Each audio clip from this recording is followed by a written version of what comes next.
이번에는 신고에 대해서 알아볼 건데요.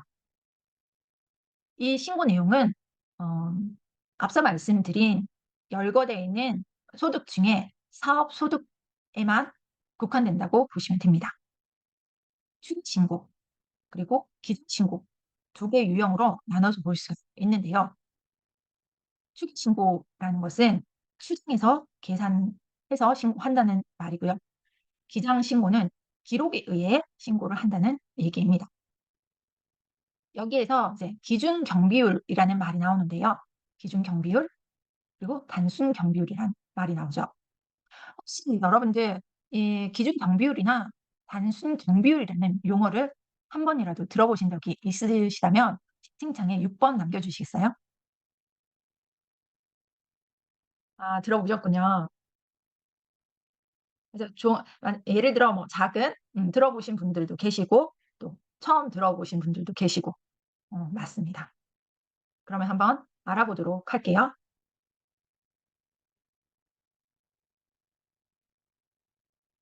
기준 경비율과 단순 경비율이 있는데요. 경비에는 주요 경비란 게 있어요.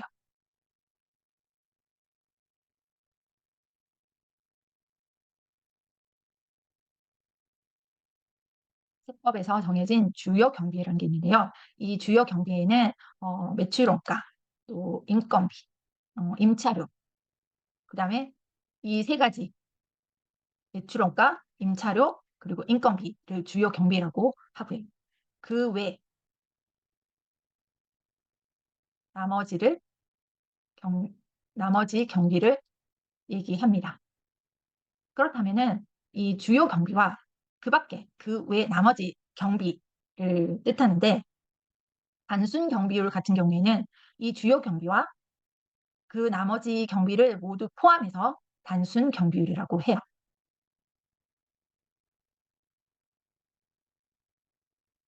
하지만 여기에 보면은 이 기준 경비율이라는 거는 이 주요 경비 외에 나머지 경비만을 기준 경비율이라고 인정을 해 주는 거예요. 그렇게 된다면 항상 어떻게 되겠어요? 단순 경비율이 많겠죠. 음.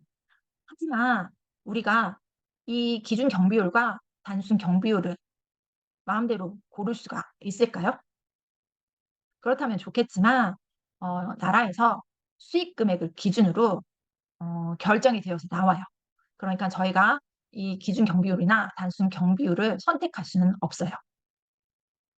직접적으로 수익 금액을 기준으로 신고 유형이 나오게 되어 있거든요. 여기 예를 들어 제가 이 통신 판매업을 하고 있을 경우에는 예를 들어 제가 1억의 매출이 있었어요. 그런데 제가 기준 경비율로 단순 경비율로 계산을 한번 해 볼까요? 85%의 단순 경비율을 적용을 했다 그러면은 나머지 1,500만 원에 대한 세금을 내는 거예요. 85%를 이제 경비로 인정해 주는 거죠. 단순 경비율을 적용했을 때는 이렇지만 기준 경비율을 적용했을 때는 어때요? 10% 밖에 인정을 안 해 주는 거예요. 이 10%를 제외한 나머지는 다 소득 금액이 되는 거예요. 그래서 신고는 간편하다. 왜냐? 이 경비율만 곱해 주면은 소득 금액이 바로 나오니까 신고는 매우 간단하죠. 하지만 이 세부담이 크다라는 단점이 있습니다. 요즘에는 이 창업 사업자 등록을 개시하는 분들 같은 경우에는요. 국세청에서 간편하게 신고 안내문이 옵니다. 바로 클릭만 하면은 신고가 되게끔 이 단순 경비율을 적용을 해서 왜냐면은 직전 연도 수익 금액이 없고 만약에 당해 수익 금액이 그 한도를 넘지 않는다면은 단순 경비율로 신고가 가능하기 때문이죠. 그래서 대부분 본인이 이렇게 신고를 하거나 아니면 뭐 세무서에 가서 이렇게 신고를 합니다. 하지만 음 초기 처음 사업을 하시는 사업자분들 같은 경우에는요. 어 시설 투자라든지 초기 비용이 꽤 많이 들어가신 분들이 계실 거예요. 그런 분들은 장부를 하게 되면 여기서 말하는 기장 신고죠. 이 기장 신고를 하게 되면은 그 뭐 결손이 나거나 그러니까 이익이 안 나고 손실을 볼 수가 있어요. 그러면은 다음 해에 이익이 많이 났을 때 그 전년도에 손실된 부분을 차감해 줄 수가 있거든요. 그래서 간단하게 그냥 신고할 수 있으니까 클릭만 해서 해 버린다. 이렇게 생각하지 마시고 처음에 사업을 개시를 하셔서 뭐 투자 비용이 뭐 많이 들었다. 뭐 기계 설비라든지 아니면은 뭐 임차를 했다든지 처음엔 매출이 없을 거란 말이에요, 처음 개업을 했을 때. 그리고 뭐 1월 달에 개업하지 않는 이상 6 개월 이하로 개업을 했을 때는 매출액이 그렇게 많지 않기 때문에 결손이 나거나 아니면 이익이 나도 조금밖에 안 날 수가 있거든요. 그래서 좀 생각을 하셔서 초기 사업자 같은 경우에는 기장으로 신고를 하시는 것도 유리하다라고 생각을 해요. 그리고 이제 기장 신고 같은 경우에는요. 간편상보 대상자가 있고 또 복식부기 대상자가 있어요. 이 간편신고 대상자라고 하는 거는 여러분들이 흔히 듣는 손익계산서 있죠. 손익계산서만 만들어도 되는 분이에요. 하지만 이 복식부기 대상자 같은 경우에는요. 재무제표라고 해서 어 재무제표, 손익계산서 그리고 수익금액 계산서까지 모든 내용이 들어가는 장부를 하시는 사람이에요. 이 간편장부 대상자라고 하더라도 복식복기 의무자처럼 재무제표를 만들어서 기장을 할 수가 있어요. 자, 여기에서 이 간편장부 대상자라고 해서 이 사업자분은 그냥 손익계산서만 간단하게 만들어서 신고를 해 줬단 말이에요. 그런데 그다음 해에 이제 대출을 내기 위해서 은행에 가게 되면 그 은행에서 요구하는 서류들이 있어요. 그중에는 이제 재무제표를 요구할 수가 있거든요. 그런 경우에는 재무제표가 없는 거예요. 이렇게 간편정부로 신고를 하신 분들 같은 경우에는. 그래서 대출 낼 때 좀 불리할 수 있다. 그렇기 때문에 처음 사업을 하시더라도 이렇게 제대로 된 재무제표를 만들어서 신고를 하시게 되면은 여러모로 대출을 내든지 아니면은 뭐 세금을 줄일 수 있다든지 하는 부분이 매우 큽니다. 그래서 국세청에서 오는 내용을 그대로 뭐 신고하는 것보다 한 번 더 검토를 하셔서 나한테 차후에 유리한 방향으로 갈 수 있게끔 설계를 좀 하셔야 된다는 거죠. 이렇게 이 투기신고 유형에서 전기 수익 금액을 기준으로 해서 그 경비율을 기준 경비율과 또 단순 경비율을 어 측정한다고 말씀드렸죠. 판단을 한다고 말씀드린 거예요. 그래서 전기 수익 금액 기준으로 해서 기준 경비율과 단순 경비율로 업종에 따라서 구분이 됩니다. 금액과 업종에 따라서. 예를 들어서 이제 소비성 서비스업 같은 경우에는 매출 그 규모가 좀 작겠죠. 그 매입 원가 자체가 없기 때문에. 그래서 여기 있는 뭐 2,400만 원이라든지 이렇게 가는 거고 또 도소매나 아니면은 제조 같은 경우에는 그 매출 단위가 좀 높을 수가 있어요. 그럴 경우에는 이렇게 구간별로 기준 경비율이 될 수 있는지 또는 단순 경비율로 신고가 가능한지 국세청에서 판단을 해서 신고 안내문을 신고하시는 사업 소득자들에게 5월 달이 되면은 안내를 드려요. 이 부분은 이제 사업소득이라는 단원을 배울 때 좀 더 상세히 가르쳐 드릴 거예요. 이렇게 국세청에서 5월 달이 되면은 신고 유형을 정리해서 안내를 해 줍니다. 그럼 내가 어떤 유형인지 알 수가 있는 거죠. 여기 보시면은 이렇게 A 유형, B 유형, C 유형 같은 경우에는 이렇게 복식부기 의무자이면서 수기 신고할 때는 이제 기준 경비율을 할 수 있다라는 얘기인 거고요. 이렇게 D 유형 같은 경우에는 간편정보 대상자이면서 기준 경비율로 신고 가능한 대상자이다. 여기서 E 유형과 F 유형 또 G 유형이 있는데요. 여기 보시면 이 G 유형 같은 경우에는 단순 경비율 대상자이지만 납부세액이 발생하지 않습니다. 이렇게 납부세액이 발생하지 않을 경우에는 신고를 안 해도 돼요. 음. 그리고 위에 Fplan 같은 경우에는 단순 경비율 대상자이면서 납부세액이 발생을 하죠. 이럴 때는 간편상부 대상자이면서 단순 경비율로 신고를 할 수 있다는 얘기예요.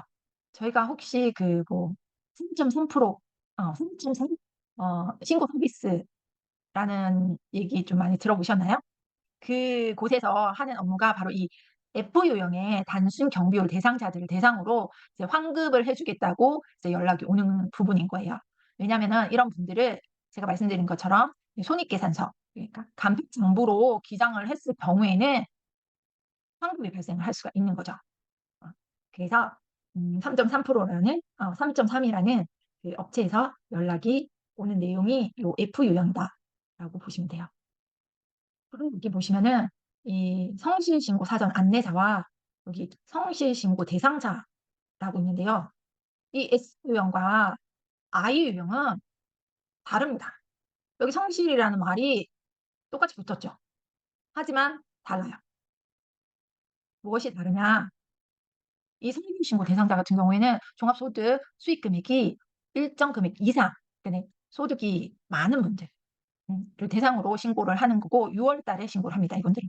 하지만 이 생계신고 사전 안내를 받으신 A 유형 같은 경우에는 "너 장부 작년에 한 장부를 내가 검토해 보니까 이러이러한 점은 좀 내가 주의할 어 주의 사항이야. 너 이번에도 이렇게 잘못 신고하면은 내가 한번 볼 거야."라고 경고를 한 사람들이라고 보면 돼요.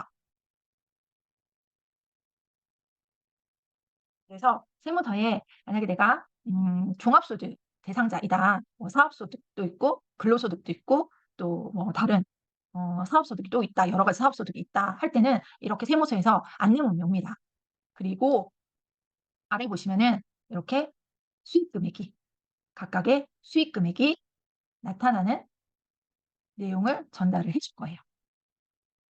이 같은 경우에는 어 사업자가 어 하나가 있으시고 여기에 일반 사업자가 있으시고 또 다른 3.3% 떼는 서비스 업종에 사업소득이 또 하나가 있으신 거예요. 여기 보시면은 이 금액들은 이제 부가세 신고했을 때 나오는 숫자를 이제 수익 금액으로 신고를 하라고 나온 거고요. 만약에 이 금액이 뭐 저희가 매출을 신고를 누락을 했다거나 잘못 신고를 해서 수정을 했을 때는 반영이 안 돼 있을 거예요. 그럴 때는 그 수정된 부분까지 반영을 해서 종합소득세 신고를 하는 거거든요. 여기 보시면 앞서 설명드린 것처럼 이분은 B 유형이에요. 복식국기 의무자죠. 하지만 여기 I 유형이라고 따로 적혀 있죠. 이거는 이분이 어떤 내용을 이제 작년에 검토를 해 보니까 "조심해서 신고를 성실하게 해라."라는 내용이 있다는 거예요. 다른 소득은 없으시죠? 여기 보면은 뭐 이자, 배당, 뭐 근로소득, 연금소득, 기타 소득. 저희가 열거되어 있던 소득들이 좀 열거되어 있죠. 이런 소득들이 없고 이분은 사업소득만 있으신 거예요. 그리고 이제 중간예납 세액이 있다든지 아니면 이런 국민연금, 개인연금 저축 등 소득공제, 종합소득세법에 의한 소득공제와 그 조특법에 의한 소득공제가 있다고 말씀드렸죠. 이 소득공제를 하강하게 됩니다. 여기서 보면 또 가산세의 대상이면은 여기 가산세 대상이라고 표시가 돼요, 안내문에. 여기서 중요한 가산세가 있는데 보면 현금 영수증 미가맹 가산세 또는 사업용 계좌 미신고 가산세가 있는데요. 제 강의 내용 중에 1 강에서 이 사업자 등록을 최초로 이제 등록을 하실 때 반드시 해야 될 일이 있다고 말씀을 드렸는데 이 현금 영수증 가맹과 또 사업용 계좌 개설이었습니다. 사업용 계좌 개설과 현금 영수증 가맹 같은 경우에는 현금 영수증은 열거되어 있는 업종에 대해서만 현금 영수증을 발행을 하는 거고 사업용 계좌 개설 같은 경우에는 복식복귀 의무 대상자가 되었을 때 개설을 하면 되는데요. 하지만 그 시기가 그리고 그 변동 내용이 어 이제 연도에 따라서 다른 발생을 할 수도 있는 거고 또 업종이 계속 늘어나고 있기 때문에 아예 사업자 등록 최초로 발행할 때 이걸 등록을 해 놓으시면 이런 가산세 문제에서 벗어나실 수 있다는 거예요. 그래서 이게 중요하다고 말씀드렸던 거죠.